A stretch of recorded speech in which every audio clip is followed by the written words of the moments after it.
presencia de iones ácidos y base. Estos componentes ácidos son moléculas que pueden liberar fácilmente los iones hidrogeniones y muy comúnmente estos son los ácidos fuertes. Pero también tenemos débiles que pueden liberar los iones hidrogeniones con menor fuerza. ¿Ya? En cambio, las bases son aquellas que van a aceptar, van a recepcionar estos eh, iones de hidrogeniones y puede ser la unión tanto fuerte como débil, ¿ya? ¿Y por qué esto es importante? Porque finalmente ese equilibrio de iones hidrogeniones, ese equilibrio entre las moléculas ácido y base, van a generar un pH que es un valor que nos va a permitir que el cuerpo funcione óptimamente. Y ese pH habitual en el cuerpo suele ser en la sangre más o menos de 7.4, que es el resultado de menos logaritmo de la concentración de los iones hidrogeniones, que suele ser 0.0004, ¿ya? Entonces, el pH, como les decía, va a variar según el sistema que estemos revisando.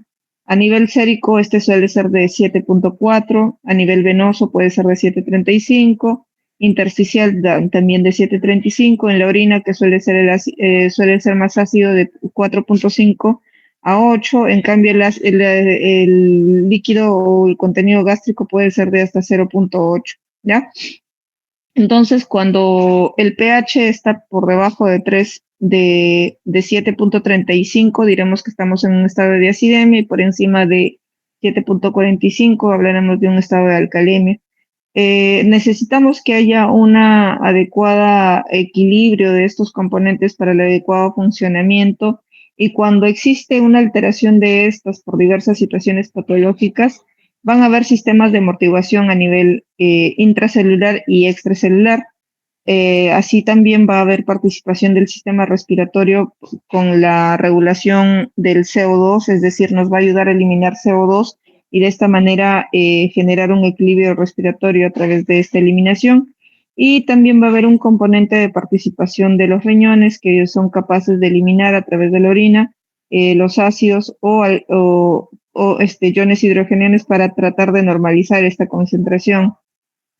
Entonces, como les decía, vamos a tener en el cuerpo diferentes amortiguadores, tanto intracelulares como extracelular.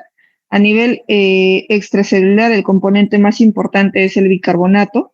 En cambio, a nivel intracelular vamos a tener otros componentes como el fosfato y las proteínas. ¿Ya? Esos son los principales componentes químicos que van a participar dentro de la amortización del pH para generar equilibrio. Pero también les decía que nuestro sistema respiratorio va a participar dentro de ese equilibrio gracias a la eliminación del CO2 que vamos a eliminar a través de nuestro sistema respiratorio.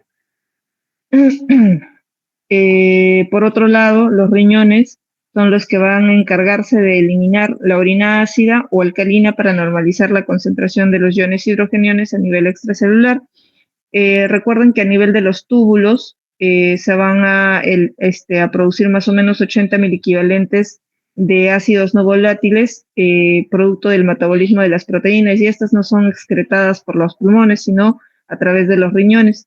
Entonces, los riñones van a regular otra vez más esa concentración de los iones hidrogeniones, y a nivel extracelular lo va a hacer a través de 3 mecanismos: por la secreción de los iones hidrogeniones, la reabsorción del bicarbonato o la producción de nuevo bicarbonato, ¿sí? Entonces, finalmente vamos a lograr un equilibrio ácido-base gracias a la participación de todos estos componentes que acabo de hablar. En diferentes situaciones patológicas, por ejemplo, en un paciente con diarrea, tendremos eliminación de diferentes componentes que nos puede conllevar a una acidosis metabólica, al igual que un paciente con abundantes vómitos o que presente una sonda nasogástrica que nos va a llevar a una alcalosis metabólica. Pacientes que usen diuréticos de asa o tiacídicos también nos puede producir una alcalosis metabólica. Pacientes con EPOC o enfermedades pulmonares crónicas en donde van a retener CO2, van a generar un cuadro de acidosis respiratorio. Pacientes que usen abuso de laxantes, por ejemplo, los anoréxicos, que tienden a generar cuadros de acidosis metabólica, pacientes con insuficiencia renal crónica o diabetes descompensada, que van a conllevar a cuadros de acidosis metabólica, en este caso diabética, en el caso del paciente con diabetes mellitus, pacientes con sepsis o cuadro de insuficiencia hepática pueden conllevar a cuadros de alcalosis respiratorio. Los pacientes con alcoholismo pueden tener un cuadro de ceatocidosis alcohólica y así sucesivamente. Entonces, ¿cómo interpretar o cómo identificar si un paciente se encuentra en alguna de esas situaciones? Lo primero que tenemos que hacer es revisar y analizar la gasometría del paciente. El primer paso que tenemos que hacer es revisar el pH, si está por debajo de 7.35 o por encima de 7.45. Si está por debajo, diremos que está en un estado de acidemia y por encima diremos que está en un estado de alcalemia. En cambio, si se encuentra en ese rango, estamos hablando de un cuadro de eufemia. El segundo paso para saber cuál es la causa, si es metabólico o respiratorio, evaluaremos los niveles de bicarbonato y CO2 para identificar el disturbio primario. En el paso 3 identificaremos la compensación o no de cada componente. Si es un caso de acidosis metabólica, analizaremos el CO2 esperado. En cambio, si es una alcalosis metabólica, evaluaremos el bicarbonato esperado y así sucesivamente. El paso 4 es la evaluación del anion gap en las situaciones de acidosis metabólica. Todo paciente identificado con acidosis metabólica tenemos que evaluar el anion gap para ver esos ácidos volátiles que se encuentren o no en el cuerpo. En el paso 5, después de evaluar el anion gap en la acidosis metabólica, en los casos de anion gap elevado tenemos que hacer un recálculo del bicarbonato corregido. Y por último, identificaremos en situaciones en donde el pH esté normal si existen trastornos ácido-base mixtos en ese organismo. Entonces, como les decía, lo primero que tenemos que hacer al ver una gasometría es revisar el pH. Si está por debajo de 7.35, estamos hablando de una acidemia, por encima de 7.45, alcalenia. El segundo paso es, ahora, ¿frente a qué disturbio estoy? Si ese es un caso de acidemia, por ejemplo, la parte inferior amarilla, tenemos dos situaciones que pueden generar un cuadro de acidemia. Si es una pérdida de bicarbonato, estaremos hablando de una acidosis metabólica. En cambio, si no fuera ese el problema y hay un incremento del valor del CO2, diremos que la causa es una acidosis respiratoria. En cambio, si tenemos un cuadro de un pH en rangos de alcalemia, tenemos dos situaciones. La alcalemia por un cuadro de elevación del bicarbonato es explicada por una alcalosis metabólica y si en su defecto este esté normal, revisaremos la presión parcial del CO2 y si este se encuentra por debajo de rangos, diremos que es una alcalosis respiratoria. ¿Hasta aquí todo claro, doctores? Sí, doctor. Ok. Entonces, una vez que yo he identificado el cuadro, por ejemplo, en este caso,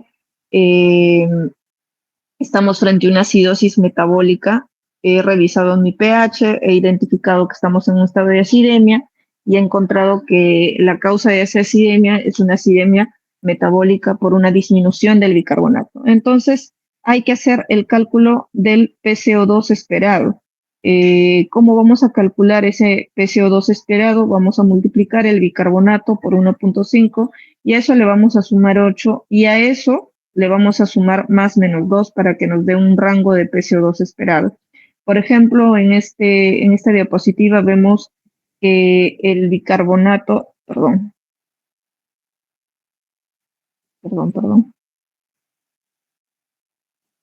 Ok, les decía, por ejemplo, en esta situación vemos que hay una acidosis metabólica porque el bicarbonato estaba en 6 y el pH estaba en 7.2. Según la imagen, el pH del paciente en este ejemplo es de 7.2, eso es una acidemia.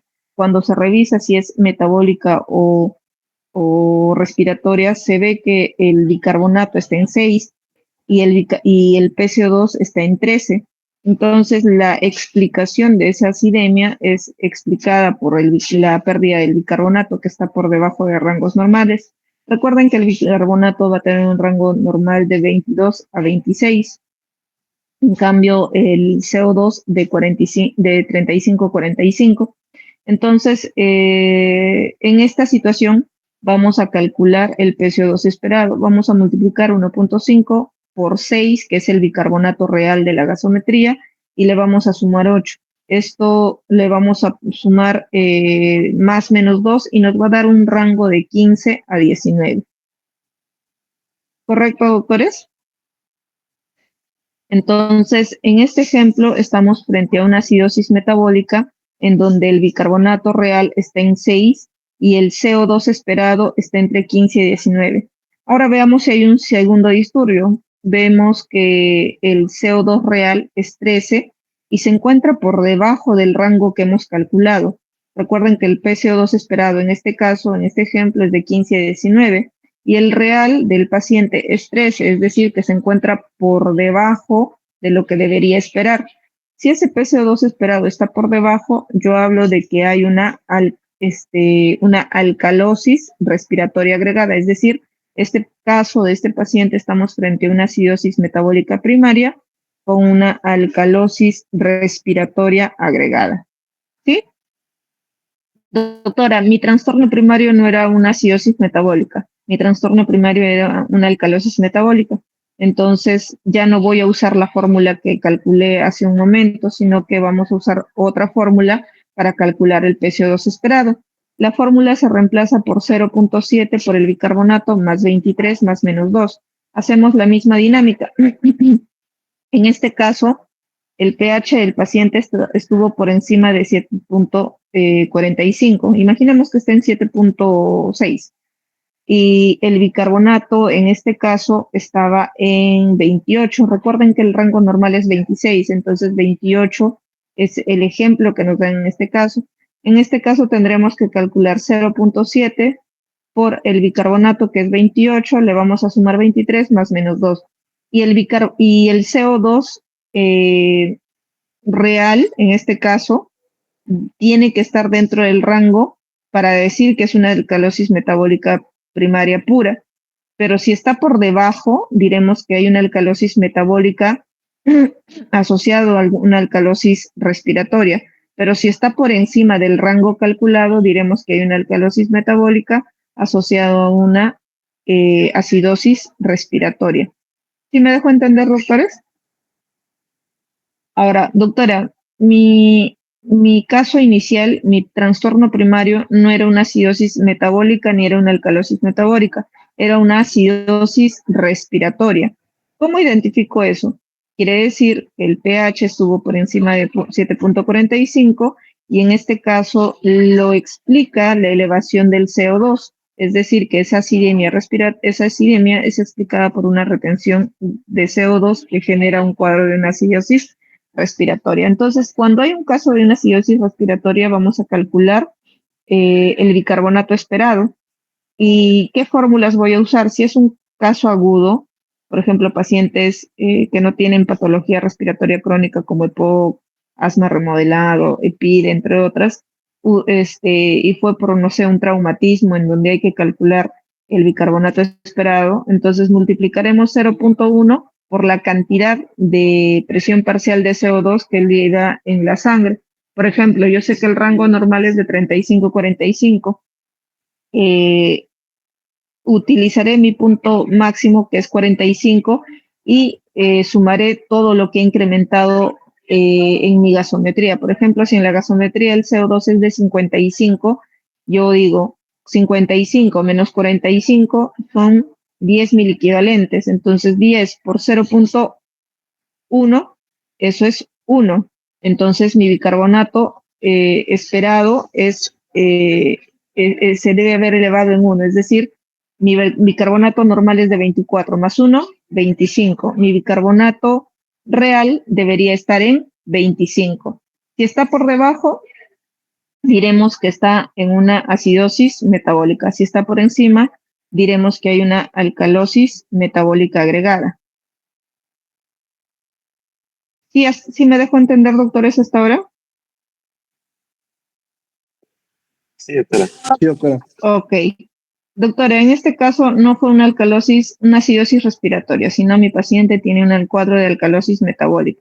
Ok, si estoy frente a una alcalosis metabólica, voy a usar otra fórmula. Recuerden que para una alcalosis respiratoria. Para una alcalosis respiratoria, recuerden que el pH está por encima de 7.45 y si es respiratoria, yo espero que el CO2 esté por debajo de los rangos normales, es decir, debajo de 35. Entonces, frente a ese cuadro, yo tengo que calcular el bicarbonato esperado. ¿Qué fórmula voy a usar? Si es agudo, el cuadro 0.2 por la cantidad de CO2 que baja el CO2. Y si es crónico, lo voy a multiplicar por 0.5. Por ejemplo, si el CO2 real está en 25, entonces de 35, que es mi límite inferior, a 25 son 10 miliequivalentes que ha bajado. Entonces esos 10 los voy a multiplicar si es un caso agudo por 0.2. Entonces 0.2 por 10 son 2 miliequivalentes. Es decir, yo espero que mi bicarbonato haya bajado en 2 miliequivalentes.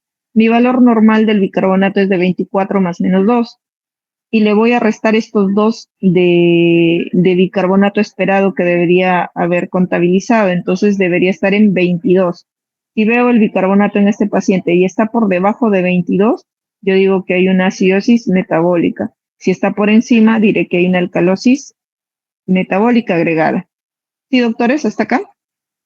Ok, eso es para identificar el disturbio primario y si hay un secundario o no. Ahora, en todo caso, en donde nosotros encontremos una acidosis metabólica, tenemos que calcular el anion gap. ¿Por qué tenemos que calcular el anion gap? Miren aquí en el lado izquierdo, perdón, en el lado derecho de mi pantalla, hay una barra en donde hay una equivalencia de iones positivos y aniones. Esa sumatoria tiene que ser equitativa, es decir, la cantidad de iones de cationes tiene que ser igual a la cantidad de aniones. Dentro de nuestro cuerpo, el principal componente que genera positividad o cationes es el sodio. Y dentro de de los aniones tenemos al cloro, al bicarbonato y al anion gap.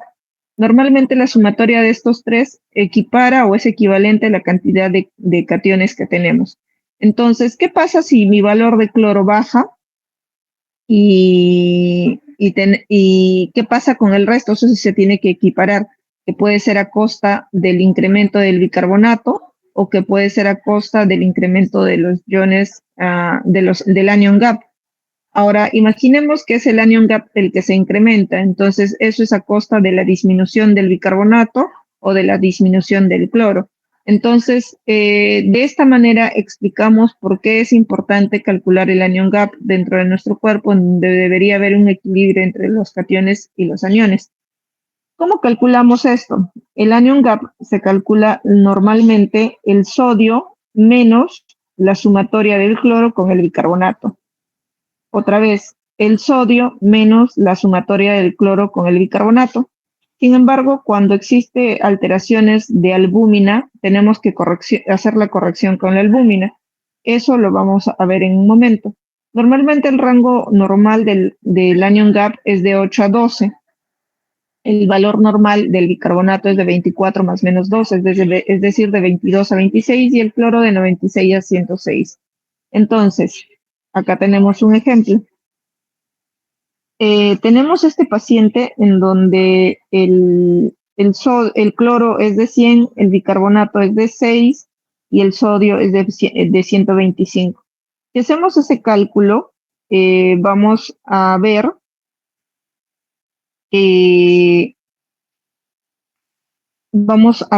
que el anion gap sería 125 menos 106, ¿verdad? 125 menos 106, y ese sería el valor del anion gap.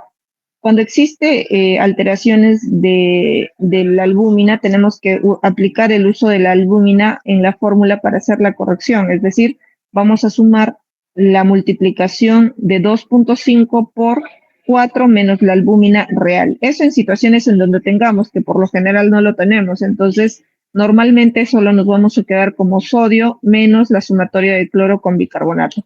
Si ese anion gap está por encima de 12, diremos que es un anion gap elevado. Entonces, todo paciente en donde tengamos una acidosis metabólica, tenemos que ver si es anion gap elevado o no. Es decir, si esa acidosis metabólica será a costa del incremento del anion gap. Si es así, tenemos que hacer el cálculo del bicarbonato esperado. Cada vez que tenemos anion gap elevado, tenemos que hacer el cálculo del bicarbonato corregido. ¿Cómo corregimos el bicarbonato? Es decir, el bicarbonato de la muestra más más la resta del anion gap corregido menos 12. Por ejemplo, el anion gap corregido nos sale en 24, el bicarbonato era 6. 6, en este caso 24 menos 12 nos da 12, más el 6 del bicarbonato real nos da 18. Es decir, el bicarbonato real, el bicarbonato corregido, perdón, nos sale en un valor de 18.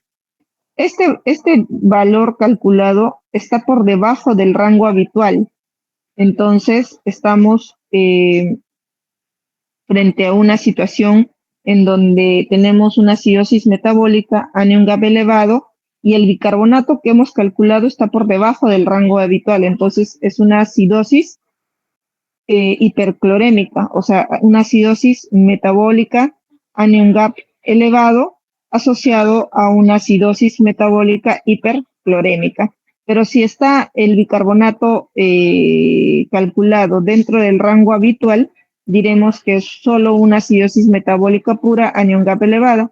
En cambio, si está por encima del rango calculado, diremos que hay una acidosis metabólica, anion gap elevado, asociado a una alcalosis metabólica asociada. ¿Sí? Esto de acá del anion gap y del bicarbonato corregido solo se realiza en situaciones de acidosis metabólica. Entonces, como pueden ver, dentro de los trastornos ácido-base que vamos a tener con frecuencia a nivel corporal, la más frecuente son los trastornos de ácido-base y es en esas trastornos de acidosis metabólica y es en esas situaciones donde debemos calcular el anion gap para ver si esa acidosis es a costa del anion gap o a costa del cloro, ¿ya? Y en esas situaciones hay que calcular el bicarbonato corregido con esta fórmula. Y por último, doctora, ¿qué pasa si el pH está normal y no sé si hay un estado de alteración ácido-base en esa persona? Entonces, si el pH está normal, tenemos que revisar cómo está el bicarbonato y el CO2. Si veo que el bicarbonato está bajo y el CO2 está bajo, pero el pH está normal, quiere decir que hay una compensación. Entonces, ¿cómo identificar cuál es el trastorno? Entonces, revisaremos el exceso de bases que también nos brinda en la gasometría. El exceso de bases tiene un valor normal de menos 4 hasta más 4.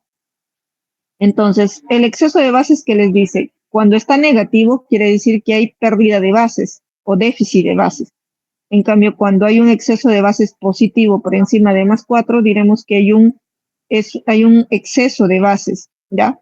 Entonces, cuando, por ejemplo, en el primer valor que nos brindan con pH normal, con un exceso de bases negativo, yo ya sé que hay un déficit de bases, es decir, hay una acidosis metabólica y corroboro con los datos que me están brindando. El bicarbonato está bajo, entonces concuerda con la acidosis metabólica.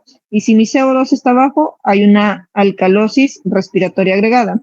En cambio, si mi exceso de bases está positivo por encima de más 4, yo sé que hay una alcalosis, hay un exceso de bases, es decir, hay una alcalosis metabólica y eso concuerda con el bicarbonato alto que estoy encontrando.